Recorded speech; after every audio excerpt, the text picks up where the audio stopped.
Let me encourage you to take your Bibles today and turn me to the book of Genesis. We are doing a sermon series, if you've been here, and you know we've been looking at the life of Joseph. What a unique life that parallels many ways that of the life of Christ. And so I want to encourage you, if you turn with me to Genesis chapter 45, Genesis chapter 45, and our foundational text is going to be verse 1 through 15. Joseph could no longer keep his composure in front of all the attendants, so he called out, "Send everyone away from me." No one was with him when he revealed his identity to his brothers. But he wept so loudly that the Egyptians, they heard it, and Pharaoh's household heard it. Joseph said to his brothers, "I am Joseph. Is my father still living?" But they could not answer him because they were terrified in his presence.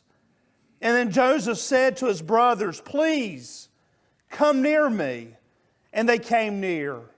"I am Joseph, your brother," he said, "the one you sold into Egypt. And now don't be worried or angry with yourselves for selling me here, because God sent me ahead of you to preserve life. For the famine has been in the land these 2 years, and there will be 5 more years without plowing or harvest. God sent me ahead of you to establish you as a remnant within the land and to keep you alive and be a great deliverance. Therefore it was not you who sent me here, but God. He has made me a father to Pharaoh, Lord of his entire household, and ruler over all the land of Egypt. Return quickly to my father and say to him, 'This is what your son Joseph says. God has made me Lord over all Egypt. Come down with me without delay, and you can settle in the land of Goshen and be near me, you and your children and grandchildren, your sheep, your cattle, and all you have. There I will sustain you, for there will be 5 more years of famine. Otherwise you and your household and everything you have will become desolate. Look, your eyes and my brother Benjamin's eyes can see that it is I, Joseph, who am speaking to you. Tell my father about all my glory in Egypt and all you have seen, and bring my father here quickly." And then Joseph threw his arms around Benjamin and wept, and Benjamin wept on his shoulder. Joseph kissed each of his brothers as he wept, and afterwards his brothers talked with him. You know, it's amazing what's happening here in the life of Joseph. We have seen Joseph completely being attacked and turned around and twisted in so many ways. And the character Joseph's life, as you find in the book of Genesis, is detailed in such a way that we are able to walk that path with him. We see Joseph whenever he was despised by his brothers, loved by his father. When his brothers threw him in a pit, when they lied to Dad and said that he was murdered by an animal. We see all of these things, and while in the pit, how he was sold to slavery. He ends up in Egypt. He goes to a man's named Potiphar's house. He is everything it seems like is going the right way. While he's there in the house, Potiphar's wife accuses him of a crime he did not commit. He's thrown into jail. While in jail, we remember that God reveals to him the dreams of 2 of the king's servants, the baker and the cupbearer. The dreams come true. The cupbearer says he will remember Joseph when he gets out. He did not remember him. Joseph stays in prison a few more years before he's finally released because Pharaoh has a dream of his own. And then Pharaoh has his dream interpreted by Joseph because of the will of God. God does this. Joseph is made second in command, only second to Pharaoh himself. And so as the adventure continues, we find out that Joseph's brothers, they travel to Egypt because they find out that there's grain that can be purchased. If you read earlier in a few chapters, we discovered that Joseph plays a little trick on the brothers. He hides different things, money, and finally one of his cups, his royal cups in the sack, and he has the brothers rounded back up and they brought back into his presence. They think that they're going to be executed or at least put in prison because of this. They didn't steal it, but Joseph is doing all these things to bring them back to his presence. They get there, and earlier he holds a meal and he sets the brothers at a table and he arranges them in their age order. And only God would allow this to happen unless it was truly their brother, which it is. And Joseph sets them in their correct age order, and they're sitting there eating, the Egyptians at one table, the Hebrews at another, and Joseph by himself. They come back later on because they have brought more items wanting to be purchased, and they want to go back to feed their family. And when they come back, we find out that they have Benjamin with them. And while they're there, if you know, Benjamin is the actual biological brother, not a half-brother or anything. He is the actual brother, the only brother that Joseph has by this marriage of mother and father, and others are stepbrothers. And while they're all standing there, we find this amazing event that takes place. If you remember, Joseph no longer looks like a Hebrew. His head's shaved. His face has been shaved. He's probably wearing some type of Egyptian makeup or looking the part, as you've probably seen on some of the movies that have come out about this kind of event. He is wearing the royal attire. He is speaking Egyptian. And many of the Bible scholars say that he has a translator there that would have translated the Egyptian into Hebrew, and so that the brothers would understand it. But then something happens, the turning point of all of this. He comes face to face with these same people that had attacked him, that hated him. The same people that had envy against him. The same people that had no clue that Joseph was still alive. These are his brothers. As his brothers stand there, Joseph looks upon them. Years have gone by. And as he looks upon them, something happens that's amazing. His compassion that he has for them bubbles up. Joseph begins to weep. He looks at these brothers and they have no clue. Why is the second in command of all of Egypt, the most powerful person we have ever been in the presence of, why is he weeping in front of us? And it says in verse 1 of chapter 45, it says that when he could no longer keep his composure in front of all his attendants, so he called out, "Send everyone away." This was not a public affair. This was just between the ones who offended him, who had betrayed him, who had sinned against him. It was not for the whole world to see what was going to take place. The next verse is so interesting. It says that he tells everyone to leave, and then it continues before verse 2. It says, no one was there. It says, when he revealed himself, he revealed his identity to his brothers. Now let me go, and because of our study of Jewish tradition, let me take this to an area that you might not have ever considered. When he reveals himself, it's more than just saying, hey guys, I'm your brother. But the Bible sometimes it weaves details in that you have to read it in the text and understand the traditions and understand the culture of that time. To reveal himself to his brothers, I would like to propose to you this. On the 8th day of a Jewish person, what would happen to a baby boy? He would be circumcised. On the 8th day of an Egyptian child, what would happen to that child? Absolutely nothing. The Egyptians would not circumcise their children. It would never have been thought of. The Hebrews would, because it was an outward covenant to the one true God. Can I propose to you today that Joseph, in part of revealing himself to them, he is wearing the king's robes, he is wearing everything that would make him look like an Egyptian, but he reveals something that would automatically proved that he was a Hebrew, the circumcision. This probably caught them way off guard. Now, can you visualize such a thing?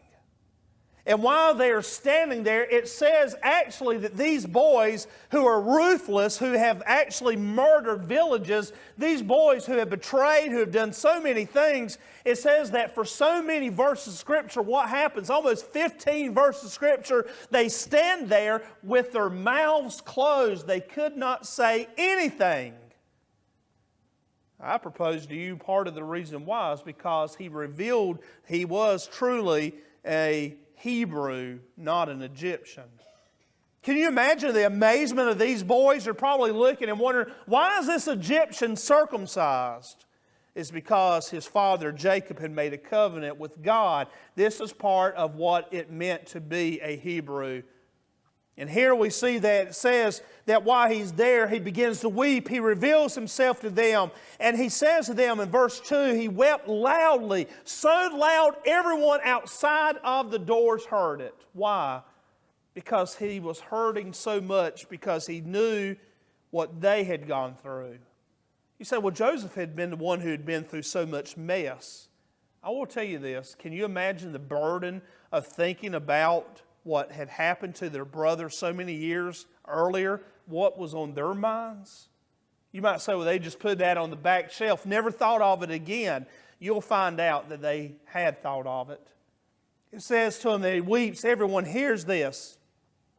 And Joseph says to them in verse 3, to his brothers, he says, I am Joseph. I was reading a few weeks ago a commentary that said, and I disagree with this, but the writer of the commentary said that they probably were thinking, okay, big deal, you're Joseph. I mean, how many other Josephs are there? And I thought, no, they heard that name. And when they heard him speak that name, they knew what was happening. They knew it was him. How many of you know you can go years without seeing someone and they might change their outward appearances, but when they speak, you know who they are. And here, when they hear the words of their brother, they know who he is. And part of the silence is that they know that true justice should be that they should be put to death or at least be beaten and put into prison. But how many of you know that not always someone gets what they deserve? And here we see that it says that Joseph reveals himself. He says, I am Joseph. In verse 3 it says, but they could not answer him because they were what? They were terrified. They knew it was him. They knew exactly who it was. They wouldn't be terrified just because an Egyptian named Joseph, but it was a man who was truly a Hebrew because of his circumcision. They put all of it together. Do you see now how the puzzle pieces are connected? They realize the outward is a Hebrew, the spoken word is a Hebrew, and they know it is their brother. They should not be just walking around high-fiving thinking, oh, our brother's second in command. They should be terrified because they deserved the punishment that will never come to them.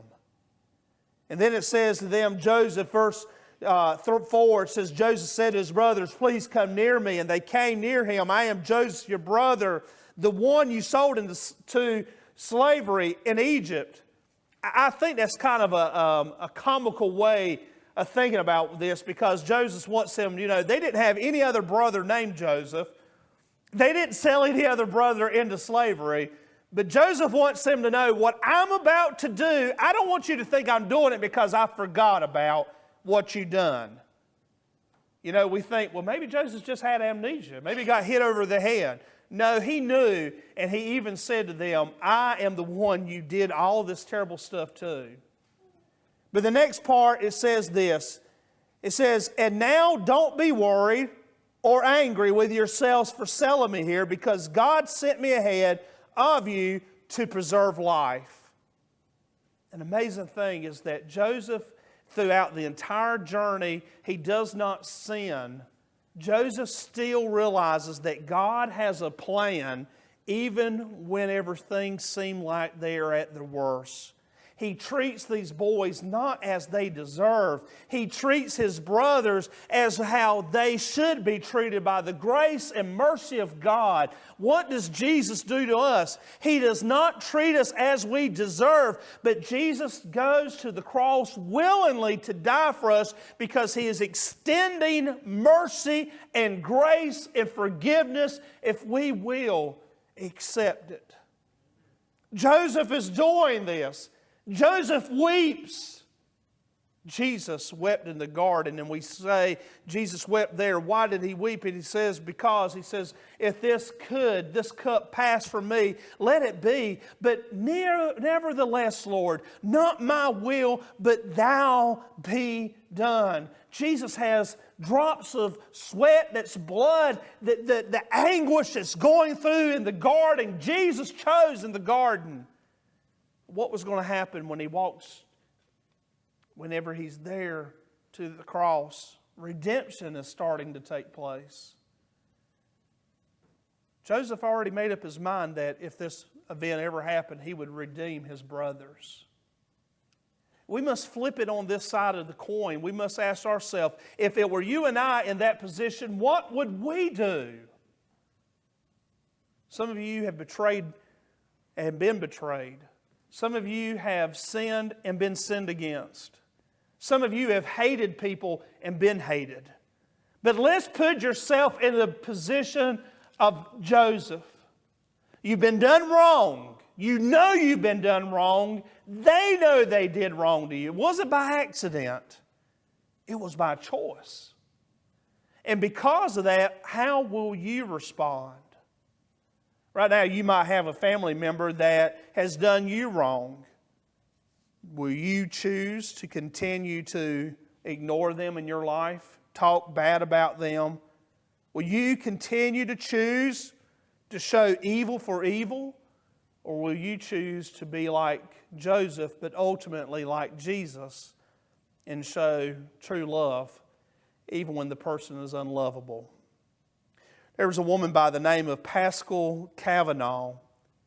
For years she had been beaten by her mother for no reason.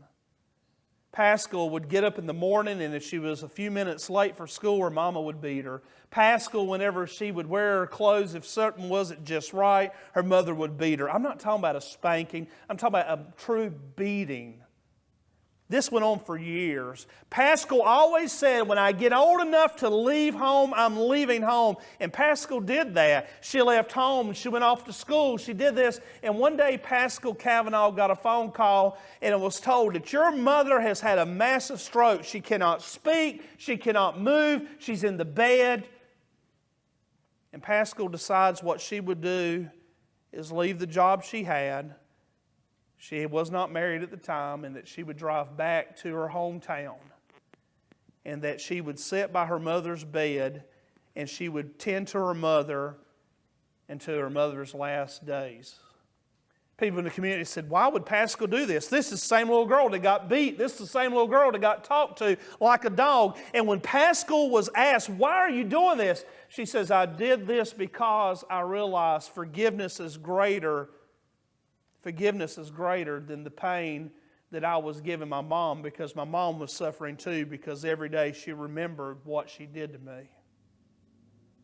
Maybe you'd heard in 1986 about the young police officer named Stephen McDonald. Stephen McDonald had just got on the force there in New York City, and he was excited to be a police officer. You know, these young guys, they just get out of the police academy, and they want to serve, and they want to protect. And he was there in New York Central Park, there on his first year or so on the beat.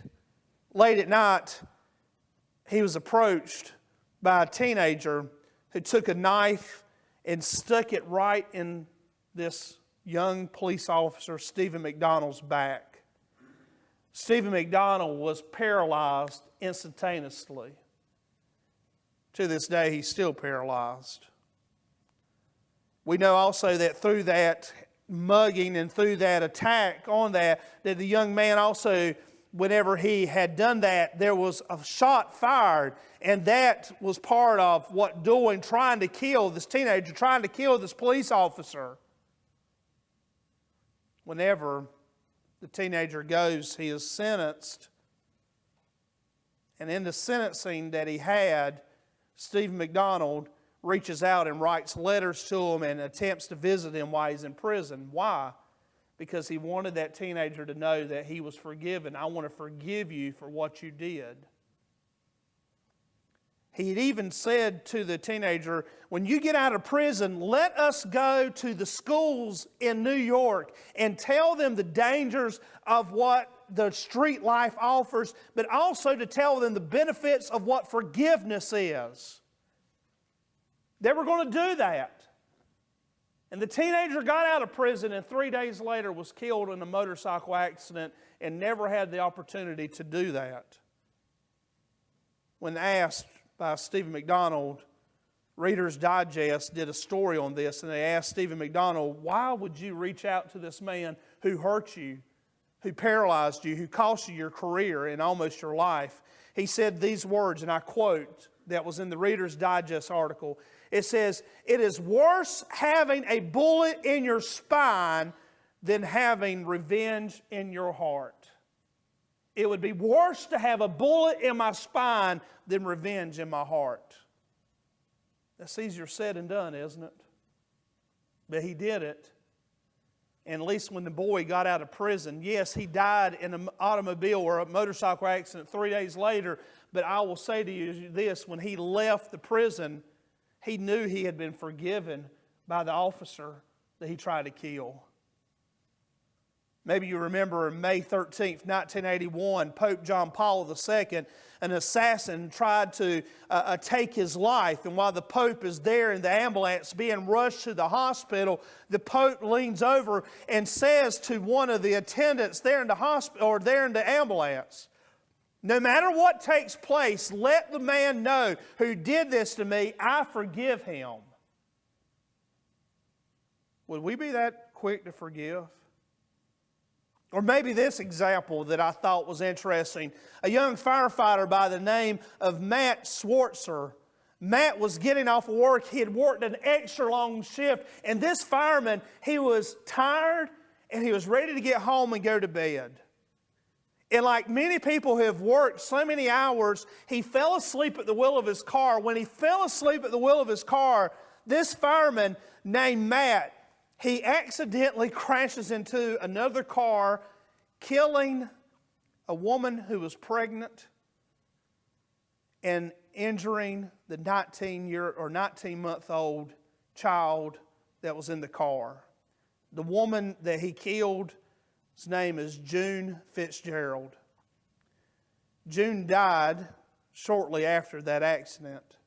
Her husband went to the trial of this firefighter, and at the trial, he goes to testify on behalf not of his wife or what had happened, but he goes to testify on behalf of Matt, and he says this to the judge, please forgive this man, for he will never be the same because of what's happening. I have forgiven him, and I ask that you forgive him as well.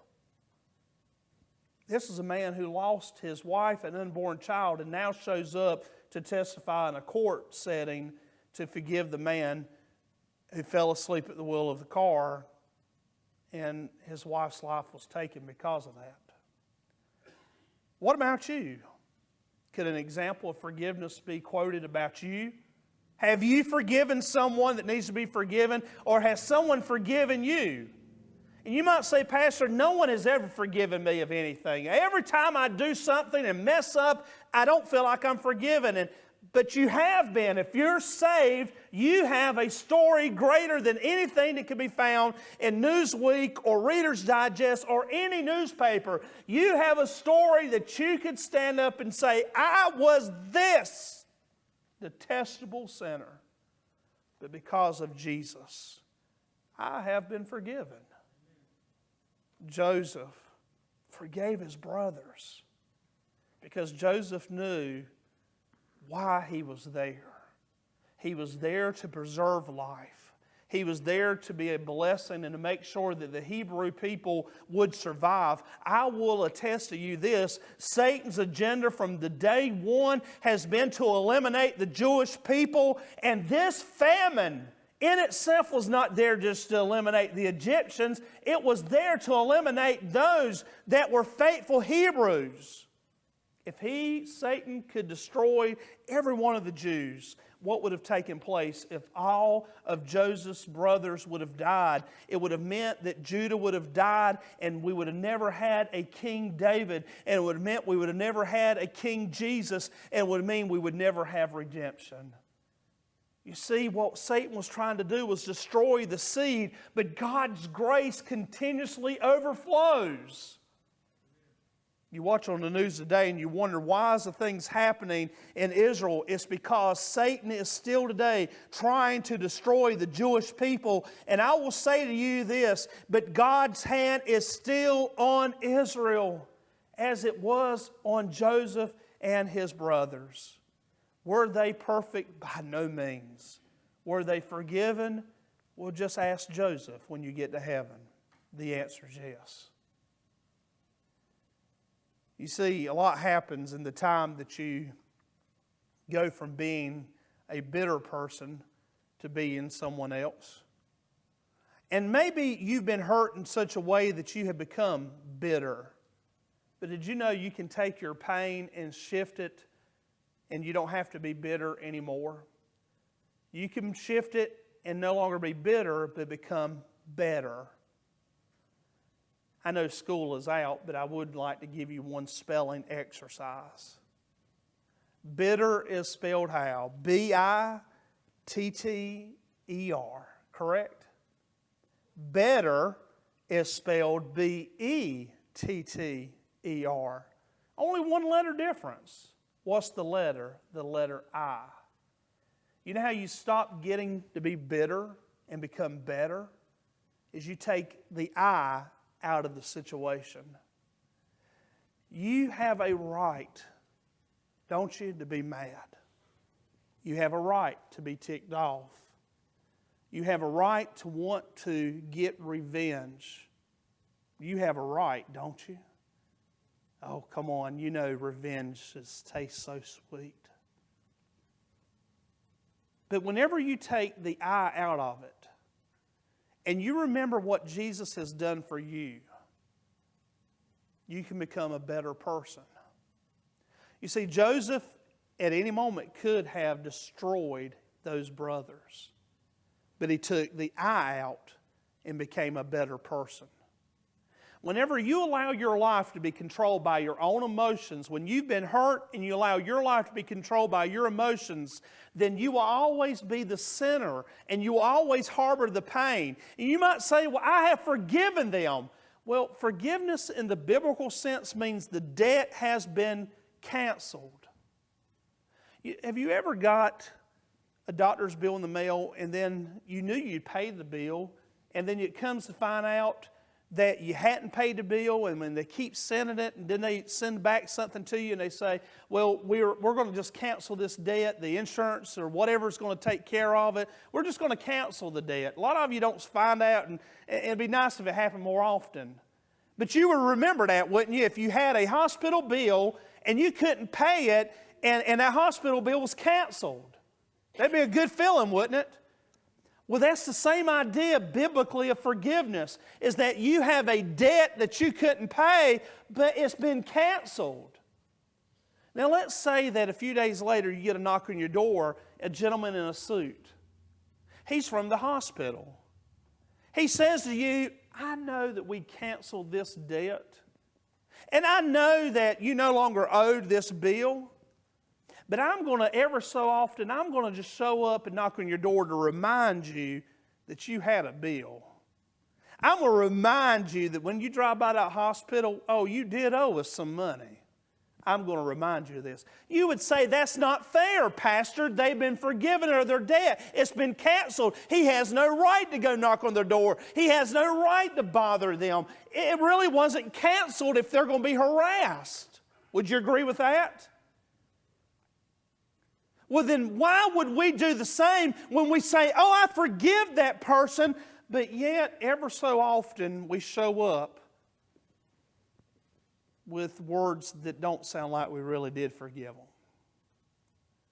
Folks, every one of you have been hurt. I know that. I've been hurt, you've been hurt. We've all been hurt. None of us, I'm sure, has ever been hurt like Joseph was. But you've been hurt. And because we're Christians, we've learned the Christian lingo. We've learned how to talk like Christians. Haven't we? Oh yeah, we have. We've learned the Christian talk. And the Christian talk is when we've been hurt, we all make, oh, I forgive them. Grace and greetings and salutations, my brother, I forgive you. And then when someone asks you, why didn't you invite so-and-so to the party? I ain't inviting that jerk. But they're in your family, aren't they? They're still your cousin. They're still your nephew. Yeah, I know, but are you still harboring grudge against them? No, I'm over it. I just don't want to be around them. Did you really forgive? Biblically? The answer is no. You're the man from the hospital who keeps showing up. The debt was said to be canceled, but you really didn't. Many of you know the story, and I close with this. You know the story of me whenever my father went 20 years and did not speak, did not see me, did not come around my children, did not even know, had seen one of my children, and then I get the phone call, this man ends up, and he's homeless under a bridge. The wife he was with had thrown him out. He had had a stroke, and he had lost his job, had nothing. He's living homeless, and he goes to a shelter, and they ask him, they said, well, is there anyone whatsoever we can call? And he knew the only person, when they said, well, who can we call? They said, well, I know I have a son. He hadn't spoke to me in 20 years, had not laid eyes on me in 20 years. He said, I'll know he would do something. And so I get a phone call, and I did do something. Did I do it because I'm such a great guy? Wow, way to go, Ken. No, I didn't. I didn't do it because I'm such a great guy. I'm not a great guy. I'm a sinner saved by grace. I get mad whenever people do stupid things. I get upset whenever you know you're being lied to right to your face. I get angry whenever things are not done when I know it should be done, especially when it's someone close like your father. When you watch someone like that play Russian roulette with your mother, and whenever you see that person do so many other things that you harbor anger towards. But then there was a time years ago before I even got that phone call, there was a time that I broke down one day, and I finally had to go to Jesus and say, Jesus, please take this hatred and anger and animosity. Please take it out of my life. I have to forgive him. Because I would not want to even preach on forgiveness, because even if I got near that subject, it would always be in the back of my mind. God would be reminding me, you hypocrite. You preach on forgiveness, but yet your own flesh and blood, you will not forgive. Oh, I had excuses. Well, Lord, He's never asked me to forgive him. And the Lord would always remind me, do you always have to be asked to do the right thing? Come on now. Can I have another minute of your time? Do you always have to be asked to do the right thing? And so for years, I did not do the right thing. So please don't sit here and say, oh, Pastor Ken's on the pedestal. Oh, how great he did. No, I was the person who hated him because of what he did. But when I got right with the Lord on that situation, it was able to allow me to take that phone call. I did not understand why God would allow that to happen, but I'll tell you this. God allowed me to take the phone call, and with grace and mercy and sometimes a little frustration to be able to do the right thing. Do I still get frustrated? Oh, constantly. When people ask me, my close friends, they'll say, why are you doing this? Don't you see? Are you that blind that this man is just taking advantage of you? And I'll say, yeah, I know. I know he's taking advantage of me. But how many times have I taken advantage of someone else? Right? How many times have I taken advantage of the grace of God Oh, I'm saved. I know I'm saved. But I'm going to take advantage of it. Am I speaking to anyone today, or is it like most Sundays and just speaking to myself? Right? I close with this. I'm not asking you today to do something because I did it. You're going to have to deal with it on your own time frame, and it will be hard. But what I am asking you to do is to do it because Jesus did it. Jesus was on the cross. He'd already been beaten. He'd already been spit upon. He'd already been mocked and ridiculed. And Jesus was stripped naked. He was not on the cross with a loincloth on or a three-piece of Marty suit. Jesus was naked on the cross, had a crown of thorns on his head. And Jesus looks up and says this, Father, forgive them. Why? Because they really just don't know why they're doing it. They don't get it. I'm putting it in modern day language. Can you, when you pray tonight, if you're harboring something, I'm not saying you got to go be that person's best buddy and go fishing and go hunting and go, oh, we're going to go shopping. Okay, just us girls. No, I'm not saying that. What I'm saying to you is that whenever you see that person, and if that person did need some assistance or that person did need something, that you're just going to say, you know what? Father, help me forgive them, because when they were being a jerk to me, they really didn't get it. Because if they were really saved and they were really redeemed, they wouldn't have done that to you. That person has hurt you so much. Would they really hurt you if they really were living the life of Christ? The answer is no. So what should we do? Joseph says this. Joseph says he hugs them, he loves them. Now, I want to fast forward. My time's up, but I want to fast forward because the days we're going to finish up the sermon series. I'm going to put a bow on it, and we're done with the sermon series on Joseph. You might say, okay, he did all of this because he was worried what his dad Jacob would do. Okay, I'm glad you said that. Fast forward. Jacob, in a few chapters, he dies. Wow, guess what? You get old, you die. He dies. And the brothers go back to him and they said, oh, Joseph, Daddy said treat us good. Okay, I've searched that in the Hebrew and everywhere else. But I mean, they're still worried. And Joseph says, now I'm going to give you your own land. I'm going to give you possessions. I'm going to give you blessings. He didn't do it because Daddy was still living. He's trying to impress Daddy. He did it because Joseph had a heart of what? Forgiveness. And that's how the book of Genesis ends. It ends on the note of Joseph dying in Egypt and simply saying this, when you go back to the promised land, do what with my body? Huh? Take it back. Yeah. And it was honored. Folks, today as Linda gets ready to come up, I want to ask you this. Is there anyone in your life right now that needs the touch of forgiveness? The answer, I'm sure, is yes. There's still people in my life right now that I struggle with, and I say, Lord, let me forgive them. Because it seems like, Lord, it's more than one time. Lord, it's 2 times, it's 3 times. Lord, just somehow. And I've started learning to pray this. Lord, will you show them what they're doing so I can not have to forgive so much? And it's all right to pray that, to pray, Lord, open their eyes so they can see the jerk they're being. That's all right to pray that. But the thing is maybe you need to pray, Lord, open my eyes so that I can see the jerk I've been. This is real, folks. And when you leave here today, you can leave here with the spirit of Joseph, or you can leave here with a spirit that's not like that and not forgiving. We're going to pray, and when we finish our prayer, we're going to look at the invitation hymn. I've changed it to 305. It's I have decided to follow Jesus. And so today, that's the decision I want you to make. Will you decide to accept forgiveness, follow Jesus, or will you decide to leave here the same wretched sinner that you were before you came in? Let's pray.